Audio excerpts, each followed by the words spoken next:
This is an RNZ podcast. I've got to say, as a Kiwi, it was pretty embarrassing standing there last night. And I don't think any of us should accept this as normal. The scheme may be working well generally, but this surely cannot continue. That's Nick Truebridge talking to News Hub at 6 presenters Samantha Hayes and Mike McRoberts after finding 40 migrant workers living in a filthy, overcrowded house in Papakura. The workers had called the police after running out of food and surviving on water for days. 3 days we don't have nothing to eat, only just drinking water. No food. No food, nothing. No food, sir. Only drinking water. Drinking water. Truebridge followed that with another story the following night about 4 more substandard properties crowded with migrant workers. Here he is taking the News Hub camera on a tour of one of those. 6 people in this room alone. It would only be, let's say, 4 metres by 5 metres. And as we come through here, the bathroom, there's only one in the entire house. We're told there's a line to use it every morning. But it's also what you can't see. There's a smell of sewage from underneath the home. One of the occupants tells us the plumbing is broken. That sounds less than ideal, and Truebridge explained the migrants had been subjected to those conditions after trying to find a better life applying under the Accredited Employer Work Visa Scheme. He's not the only one who's been covering the plight of workers suckered in by offshore immigration agents illegally selling non-existent jobs under that scheme, which Immigration NZ acknowledges is a higher trust model than the 6 visa options it replaced about a year ago. At RNZ, Lucy Sear has been telling the stories of migrants allegedly exploited and left all but destitute after being told they're heading into decent jobs. Here's one, Keisha Kung, describing how she survived after travelling to Dunedin for work that never materialised. I waited for 2 weeks. In between, when there was no food to eat, I'd go to the back mountain to forage for wild vegetables and just eat it with instant noodles. On Wednesday, the New Zealand Herald's Lincoln Tan reported that 164 accredited employers are under investigation for migrant exploitation. At his online newsletter, The Kaka, Bernard Hickey has called these scams a symptom of our churn and burn economy. There was a time New Zealand, or at least its former PM John Key, aspired to become the Switzerland of the South Pacific, providing high-value financial services to the world's richest families. Instead, we've become a version of the Dubai of the South Pacific, allowing fraudulent agents and fly-by-night firms to bring in desperate and poor workers with suggestions of high-paid jobs and residency, only to pull the rug out from under their feet and leaving them indebted and even more desperate. And at Stuff, national correspondent Steve Kilgallen has been following this story for months, first reporting in April on migrants who were left out of a job and penniless after paying thousands of dollars to agents promising lucrative work. This reporting has prompted Immigration Minister Andrew Little to order an urgent review of the Accredited Employer Visa Scheme after initially denying any link between it and the apparent rise in migrant exploitation. This reporting has led directly to improvements in workers' lives in several cases. In June, Kilgallen reported on Bao Guao, who was surviving on instant noodles after going deeply into debt to get a job that laid him off within days. Guao was offered a full-time job at the Papakura door manufacturer Superior Doors after its owner Aaron Davidson was moved by his plight. Here he is talking about his new job through some translation software. Despite the language barrier, Bao Guao, who has adopted the English name Mike, has settled in well, although he deeply misses his family back home. I miss my Chinese family very much. I am very happy to work here, and our boss, Eri, our factory director, and the staff below. They are very warm to me. At the same time, they often come to help me, and I work very well here. For Truebridge, it's early days on this beat, but those Papakura workers from his first story who were going without food have been fed. Now he says they're on the lookout for work. Police have been feeding them as well as various migrant networks, but what they really need, and I guess this is a bit of a shout out tonight, is jobs from Kiwi businesses who might need things like drivers or welders. So they're all good for food, but if there's anyone out there who needs a driver, well, there's certainly, it would appear to be some looking for jobs. This seems to be a classic case of journalism doing what it's meant to, comforting the afflicted and afflicting the comfortable. But it's notable that it took 40 people running out of food in a sodden, crammed house for the story to make the 6 p.m. news. The dire reality of these migrants' plight may hint at a sense of impunity from their immigration agents or their sometimes elusive employers. The workers often don't have a support network in New Zealand. They're in a precarious economic situation and many of them don't speak English. As a result, they don't always get the attention of our authorities or our media. It's hard to imagine this situation escalating to the same extent if the victims were from a different background or possessed a higher socio-economic status. I asked Steve Kilgallen how he started covering these stories and whether there's anything more the media can do to ensure migrants have their voices heard. Kia ora, Steve, and welcome to Mediawatch. Kia ora, Hayden. So how long have you been covering migrant exploitation, and what was it that switched you onto it as this topic for extensive investigation? I think about 5 or 6 years, and there's probably two reasons, one altruistic, one not. As a journalist, you're always looking to fish in the pond where no one else is fishing, and at the time, with the exception of Lincoln Tan at the Herald, nobody was really looking at this kind of stuff. And after I wrote my first story about it, I realised that it was just everywhere.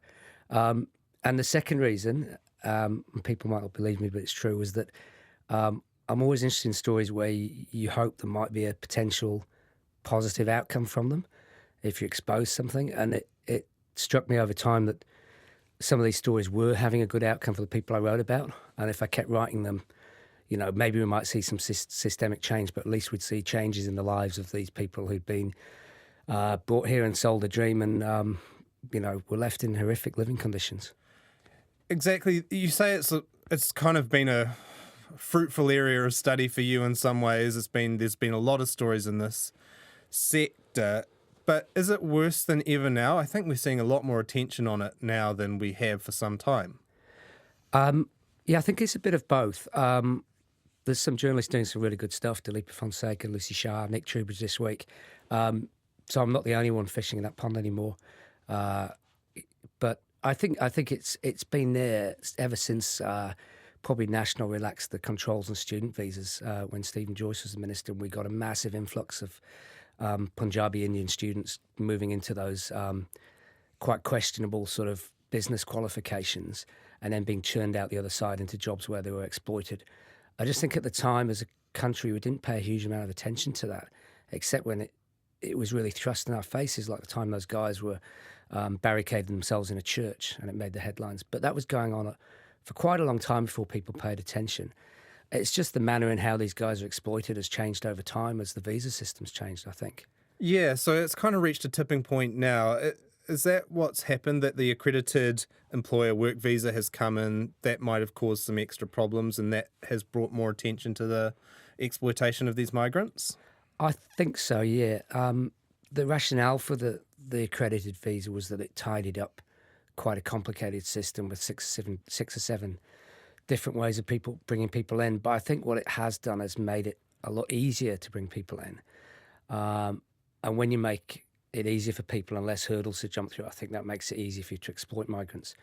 And we're a year into the system, so I think we're now seeing the downstream of that, of people arriving and being ripped off. And but aspects of it have always been there. I mean, the aspect of premiums where you pay for a visa, that's kind of always been there. It's just hitting quite a high level now. I mean, the going rate seems to be about $30,000 to buy a visa offshore.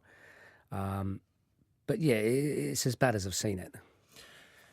It's the overarching cause and the reason why this is so bad, because these are people often with very few support networks in New Zealand society. They have little power influence. They don't have a lot of money because they've paid all that money for a visa. Does that just make them easier to exploit and to do stuff like make them hole up in a house with 39 other men? Oh, absolutely. I've probably spoken to hundreds of migrants over the last few years, and almost all of them arrive with very little understanding of our legal system and the rights that are open to them, which actually aren't that good. And some of them are coming from legal systems that have an element of corruption in any way, so they don't have a lot of faith that anything will be done. So none of them really know what they can do unless they happen to chance upon one of the migrant rights groups or upon an advocate.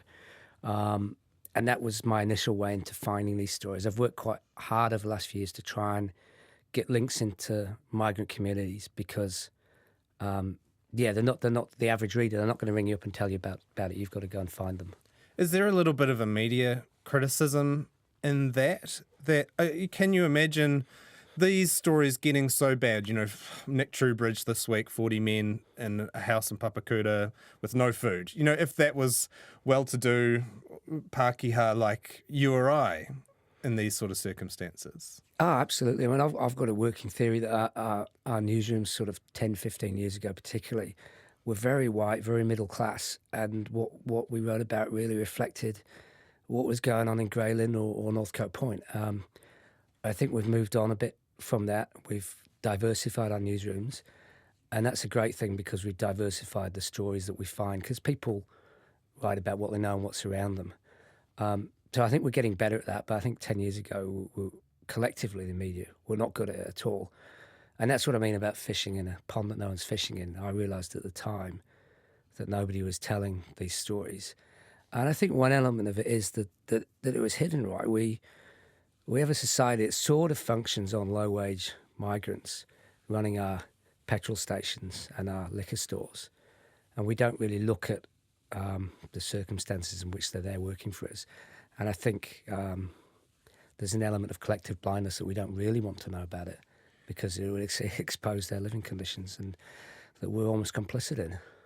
And that's right. So maybe there's an element of convenience and not actually digging too deep into the circumstances of these people. Do you think it is, again, that old problem as well? What you say, that the newsrooms of our country maybe consciously or unconsciously envisage their audience to be probably relatively well off, probably Pākehā, maybe a homeowner, and they don't necessarily speak to the concerns of people that are in these precarious situations, like exploited migrants.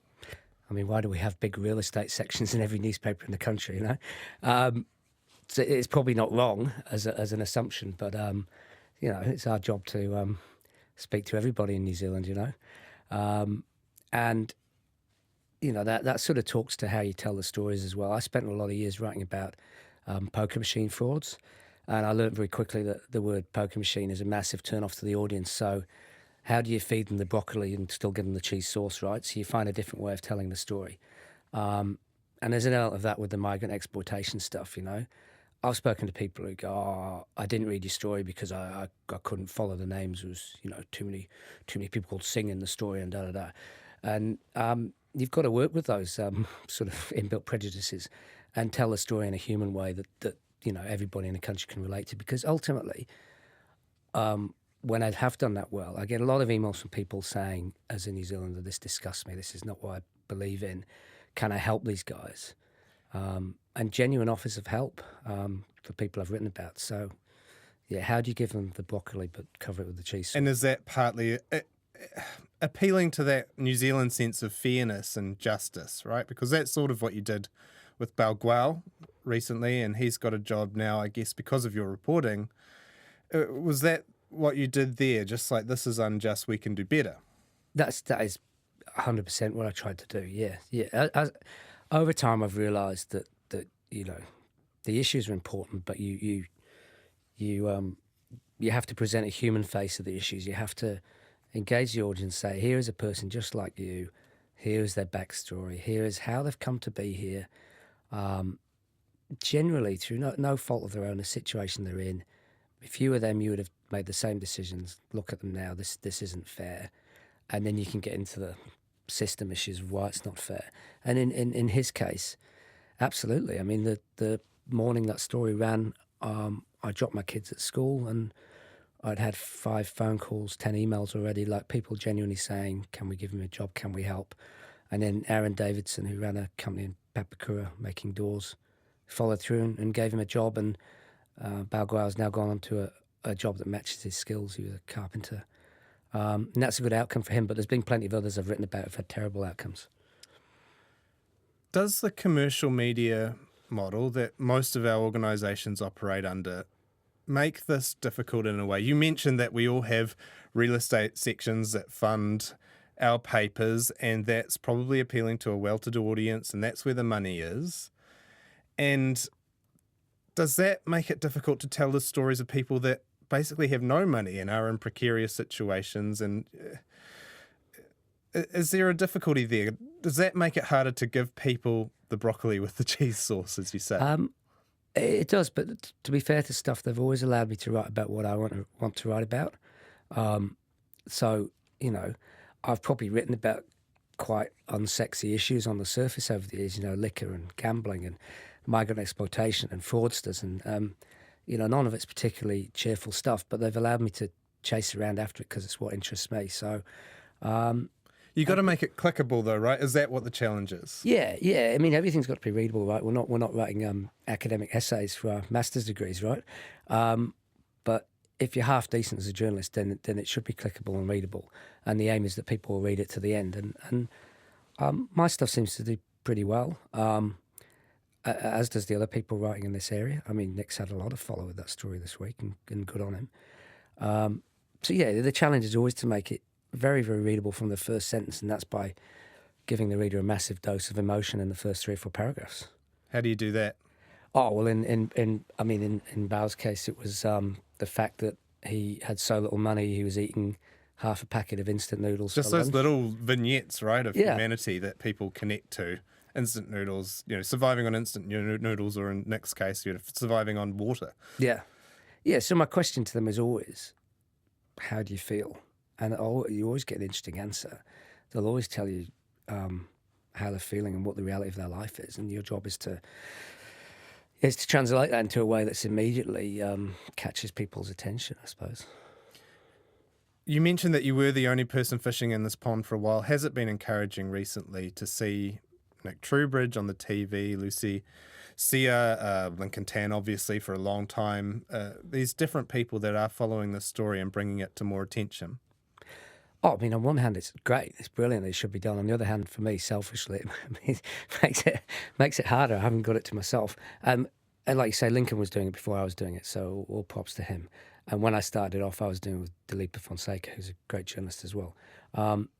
So yeah, it's made my job harder, but that's a good thing, right? You know, we should be telling these stories, so it's great that everybody is. You know, you want to create that positive change, and I guess it's hard. I guess it's easier to create that positive change if there are more people on the case, but probably harder for your career prospects. Yeah. But you know, I've been doing this particular issue for quite a long time, and there's other stuff I can write about at the same time. You know, it feeds into my other rounds, sort of, you know, employment law and gaming and stuff like that. It's all for me. The stories I want to write about is the little guy being treated badly by the big guy in whatever setting that is. And are you actually hopeful that there will be change now that Andrew Little has commissioned this urgent review into the accredited employer work visa scheme this week? Yes and no. What writing about this round has taught me is that the people who run these exploitation schemes are pretty shrewd and clever operators. It's a bit like the drugs trade, right? You disrupt one way of doing it and they'll find another. I think this particular set of visa regulations we've got at the minute do need urgently looking at and tidying up. That may disrupt the flow for a while, but they'll eventually find another way around it, is my sort of cynical and pessimistic view on it. Yeah, so you'll be covering this for some time yet. I expect so. Thank you very much for joining me, Steve. No worries, thanks. That was Steve Kilgallen, a senior correspondent at Stuff, talking there to Mediawatch's Hayden Donnell about how he and other journalists have lifted the lid on the plight of migrant workers lured here with the promise of jobs, which end up being either short-term or non-existent. And on Thursday, as we heard earlier, Immigration Minister Andrew Little ordered an urgent independent review of how the scheme is being operated after serious concerns that checks of potential accredited employers were not being carried out.